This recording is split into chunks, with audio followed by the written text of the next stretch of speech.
But I am appreciative of being here. I direct the Office of Ministry Connections here at Truett, and as of Monday, I guess my title is Director of Ministry Connections, and we help get our students here jobs. We help work with you and your churches to find you ministers to serve in your church and help your committees. We're going to be working in new partnerships with Baylor Ministry Guidance and Dr. Horton and many others in helping our undergrads as well process calling and vocation and find places to serve. It's a good place to be, and I'm thankful to be here. I went to Baylor, went to Truett, and pastored in Marble Falls for about 8.5 years at Fellowship Baptist Church, and have been here back at Truett for about a year. Well, going on 2 years here in a couple months. I'm very thankful and have grown to be very thankful coming to be a part of the WRBA as a church member and to participate in these. Associational life's difficult today, and there's a lot of associations really struggling to find their purpose and their role, and the WRBA just does a great job. I'm thankful for the diversity and the vibrancy of the churches in the Waco general area. I'm thankful for the work that you as pastors and ministers and leaders in your church do week in, week out. I'm very thankful for Tim and the work of the WRBA seeking to start churches and revitalize churches and encourage pastors and ministers and to lead all of us to do leading edge discipleship and missions and evangelism. And I'm thankful for these lunches to be a part of that. So as a member of Calvary Baptist Church and serving as interim pastor of discipleship right now at First Baptist Waco, keeping Matt Snowden in line, which is most of that job title. I'm thankful for the WRBA and glad to be here today. I want to begin with, call us back to a day quite a few years in our past as Baptists, but a day that might not seem so different than today. A day when there was controversy at Baylor and concern and debate over its future. A day when there was controversy within the BGCT, between the BGCT and other denominations, other Baptist groups, between liberal conservative divides where there in our Baptist midst were financial struggles, debate over vision and direction and where we were headed. A day when there was great concern about theological education in Texas, whether it was time to begin a new seminary here in Waco, as liberal, quote-unquote, professors have been ousted at the, quote-unquote, other seminary.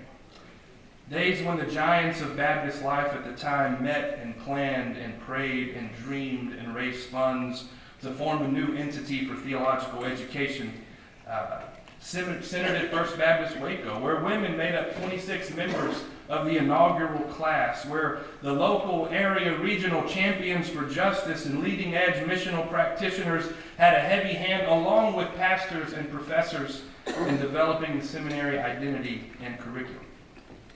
The day I speak of course, is the founding of Southwestern Seminary in 1908.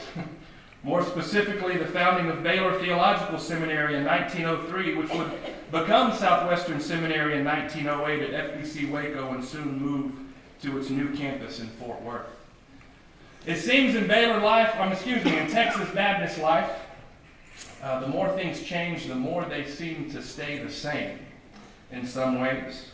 Dr. Still asked me last week to speak and to share about the resource Truett can be for your church and our churches. And it got me to thinking about Truett's formation and the relationship between Texas Baptist churches, and the institutions that we have formed and supported over the year. It sent me down this Baptist nerd rabbit hole of researching and reading about things that maybe I learned once in undergrad in my Baptist history classes or in Baptist identity here at Truett, but if I had learned them, I had forgotten them. And discovered there seemed to be a few constants in Texas Baptist life that have been present in just about every key season of life in ministry since we got our foothold in Texas in 1835 and the late 1830s.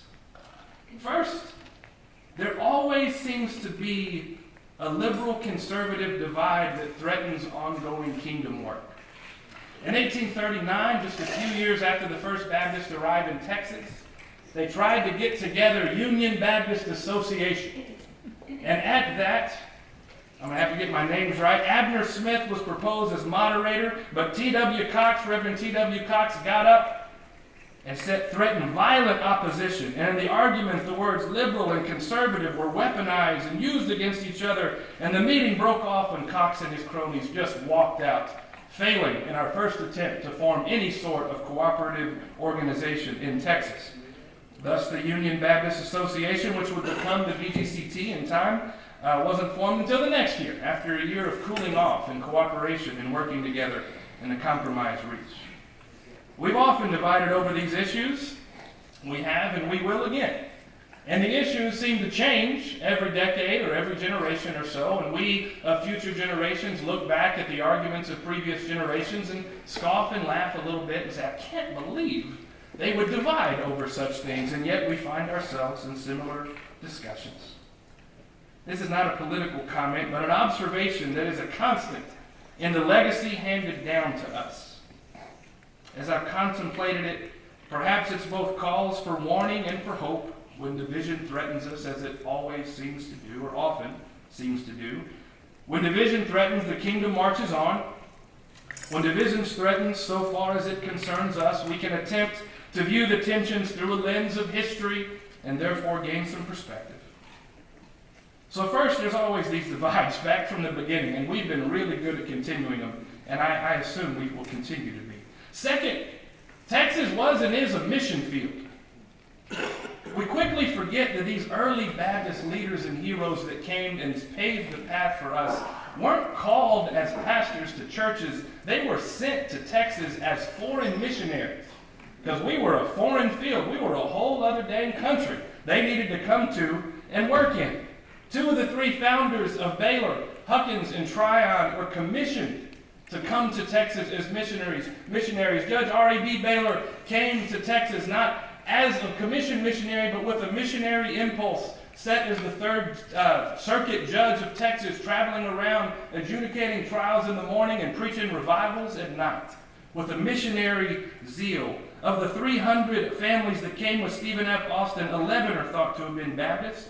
But still, there was no Baptist church. So in those mid-1830s, we were a foreign field for American Baptists to come to.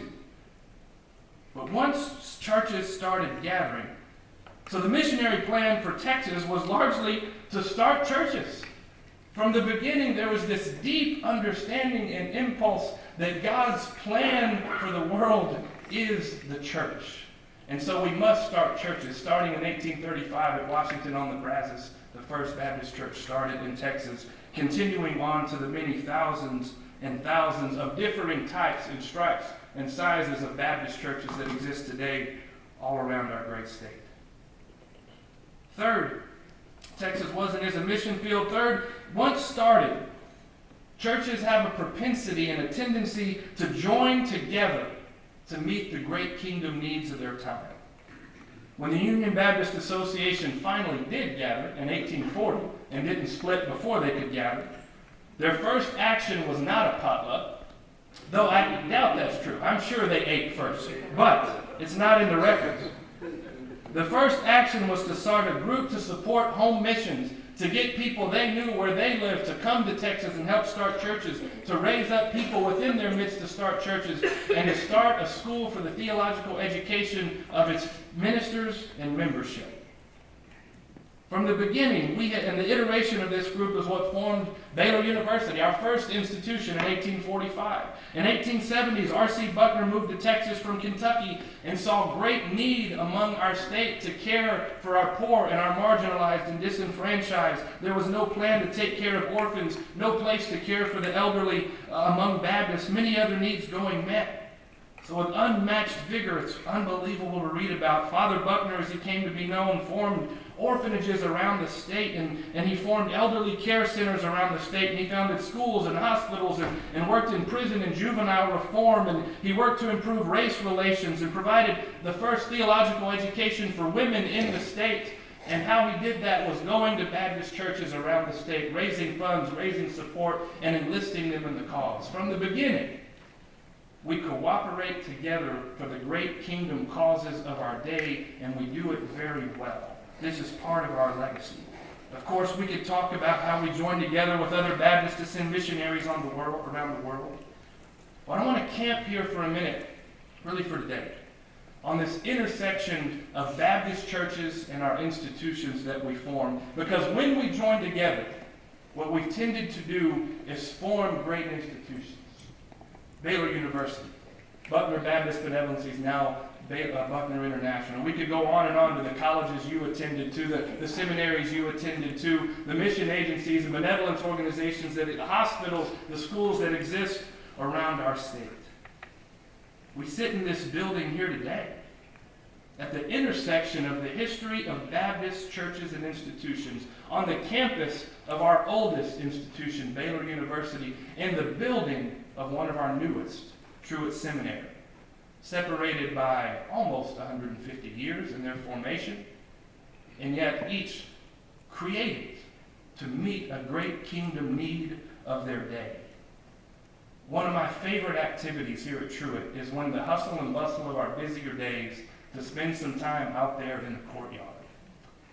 And just to sit and imagine for a minute what is happening all around this campus and this building in particular. That God has sent these students here. God has moved people over the last 30 years to give and to dream, to create this place for the formation, for theological education, so they can follow up the calling God has placed on their heart and have a world-class place here in the middle of Texas to be trained and to go out and serve the church. On the third from the left column over there, the top name on that list is H.L. and Chloe Hall, which are my grandfather and grandmother. My grandfather passed away my first year at seminary. When I started sensing, he was a machinist. They were not wealthy people, but when Paul Powell started putting out the call to raise money for the seminary, they cashed in what they had, some of what they had, and they were going to give to the future of this place to train reflective, redemptive, thoughtful ministers for the state. When I told my grandfather coming out of high school, he was a deacon at First Baptist Longview at the time, that I was going to go to seminary, there was really no other option. Papa wasn't going to let me go anywhere else if I wanted to stay in the will and in good graces and all of those things. We sit here at this great intersection of kingdom need and kingdom preparation for today. We can look across campus in ministry guidance classes and all sort of classes around the university that are equipping faithful Christians to enter the workplace and to enter the world on mission for kingdom work. My job, thankfully, keeps me in very direct contact with churches on a daily and oftentimes hourly basis. It forces me to actively remember every day that Truett Seminary, and maybe also Baylor, exist for churches and by churches. Truett exists as a result of Texas Baptist generosity and vision and sacrifice. Our founding, our past, our present, and this will be true of our future. You send us students from your churches. You send us money from your members and often from your churches. You support us financially. You host, many of you in this room, host our students as interns and staff members while they're here in Truett, which frankly, in my estimation, is the strongest thing you can do for us, to give our students, as they get this world-class theological education, to have a place to rub off the rough edges and learn and put it into practice and know how do we actually talk about this in the real world, not just in our wonderfully sanitized classrooms. You support us. We exist by your grace and your sacrifice in so many ways. And equally true, it exists for you. This is what Todd wanted me to talk about, so I will. We exist for you. If we ever lose that fact that we are here to prepare people to enter service in and alongside Christ Church, we have lost our mourning, frankly, and are no longer worthy of our Texas Baptist support. We exist for you. We want to be a place where you can come and find home and find rest and find support in what you need. We have almost everyone on our faculty is an ordained minister, and I would say everyone of faculty and staff sees our role here as an extension of our call to serve the church. We want to come preach for you. We want to do Bible studies. We want to do revivals. We want to come do training of your Sunday school teachers or fill in for you. We want to use our professors and our staff and our students to serve and bless your church and the association in any way we can. If you need supply preachers on weekends, we have students. It's an incredible blessing to our students to allow them to come fill your pulpit on a Sunday. If you don't quite trust them for that, send them on Sunday night and try them out first. We can do that too. Or Wednesday night.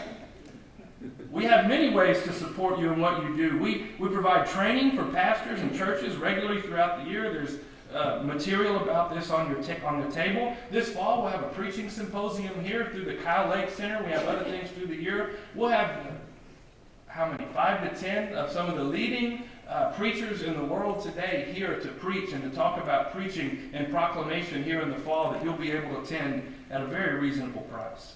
The Center, Ron Cook and the Center for Ministry Effectiveness does excellent training and help and support on any number of issues we face in ministry that ministers face that you can come to, your leaders can come to provide easy to access training and support throughout the year. David leads our Center for Certificate of Ministry program that can provide education, theological education for your Sunday school leaders, for you if you haven't been to seminary and can't afford or don't have the time for a full seminary degree, to help enhance your teaching and ministry. We can provide spiritual direction and care for you as pastors, free to you through our Spiritual Formation Center. And my office, the Office of Ministry Connections, if you have staff needs, if you were looking and feeling God sensing, calling you to a new place, we're here to help however we can. In short, whether you went to Baylor and Truett or not, we want this campus of Baylor, this building of Truett, this place to be a refuge and support when you need it. A place of support, a home. A place where you, as a pastors, sometimes you need a pastor. And we can be that for you if you'll let us from time to time. It's true for churches and institutions and conventions that as we age and grow, at risk is the kingdom vision that formed us. We gain history if we're lucky and blessed. We gain endowments, we gain buildings, and we entrench. For churches and institutions and conventions, these wonderful developments of growth can be the launching pad for a new generation of vital and vibrant ministry. Or they can also be the millstones around our neck that force us to keep offering old answers to the questions of a previous generation. To remain vital, both churches and institutions must be ever asking and seeking answers to the great kingdom needs of a new day and future generations. As I survey the work of the WRBA and her churches, of Texas Baptist and her churches, of Baylor and Truett and its ministry, my prayer is not that we would be known for our potlucks and world-class casseroles or for our propensity to divide, but would continue that legacy of joining together to meet great kingdom needs together. My prayer is for you pastors, to pastor your people well, to preach the word faithfully, to lead your congregations into a vibrant and new day, but also to provide this historic leadership on a larger scale that helps bring us all together. We don't need you to be giants like V.H. Carroll was, serving as the chair of theology and the pastor at First Baptist and the chairman of the board all at the same time. We don't necessarily need that. But we do need you to dream dreams, like he did on a train in West Texas that was the founding vision of Southwestern Seminary. We need to provide leadership fueled with kingdom imagination and vision. Although Texas Baptist work has expanded unbelievably since the First Baptist Church was formed at Washington on the Brazos in 1837, Texas is still ripe for the harvest. Be encouraged and be enlivened, church. Yes, you have been called by churches to serve where you serve, but to an even greater degree, you have been sent by God to live on mission for Him in the church and in the community and in the neighborhood where you currently reside. May each of us, as we face a new day, give powerful witness to the transforming power, of the gospel of Jesus Christ in all that we say and all that we do. And may we do it together, continuing that legacy of faith that has been handed down to us. Let me pray for us.